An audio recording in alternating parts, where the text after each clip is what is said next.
क्या हो कि आपको नॉर्मेलिटी दे रखी हो, वॉल्यूम दे रखी हो और पूछे कि कितना ग्राम सॉलिड यूज़ होगा? देख लेते हैं इस समय भी क्या होगा? हमें गिवन होगा, हमें गिवन होगी नॉर्मेलिटी और हमें गिवन होगा वॉल्यूम ऑफ सॉल्यूशन। सॉल्यूशन ठीक है? ये 2 चीज़ें हमें क्या होगी? गिवन होगी। हमें फाइंड क्या करना होगा? हमें फाइंड करना होगा ग्राम्स ऑफ सॉल्यूट यूज्ड। कितने ग्राम सॉल्यूट यूज़ होगा? इसको निकालने का तरीका क्या है? हमें इसको निकालने का तरीका है कि आप नॉर्मेलिटी का फॉर्मूला लिखो। तो नॉर्मेलिटी के फॉर्मूले से ही आएगा। नॉर्मेलिटी गिवन है इससे एक इक्वेशन बनेगी। उस इक्वेशन के अंदर से कुछ नॉन वैल्यूज होगी। उस नॉन वैल्यू को अलग लिखा जाएगा, अननोन वैल्यू को अलग लिखा जाएगा और हमारे पास एक नया फॉर्मूला आ जाएगा। ठीक है? तो उसकी नॉर्मेलिटी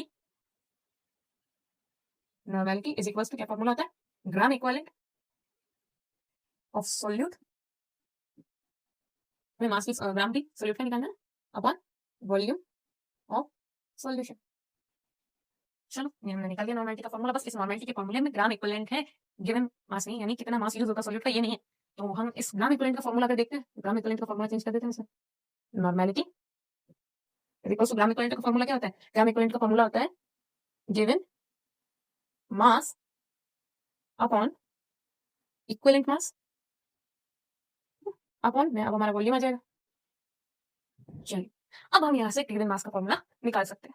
डन। गिवन मास यानी गिवन मास की जगह हम लिख देते हैं mass of solute used. Okay, mass of solute used.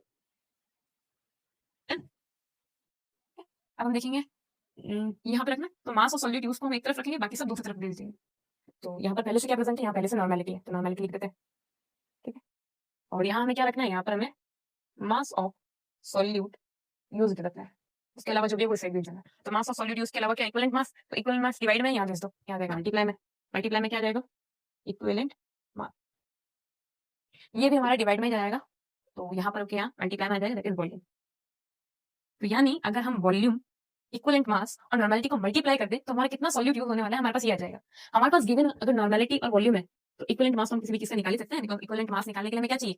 हमें चाहिए उसका मॉलिक्यूलर मास जो कि हमें नोन होता है, एम फैक्टर, जो कि हम उसका निकाल लेंगे। अगर हम एसिड बेस या उसे सॉल्ट रिडॉक्स में कैटेगराइज कर लें तो हम उसका एम फैक्टर निकाल लेंगे। डन। तो ये 3 चीजें हमें चाहिए होती है, उसमें से वो 2 देगा, एक हमें पता होगी तो हम फोर्थ हमारा जो मास और सॉल्यूट यूनिट है वो निकाल लेंगे।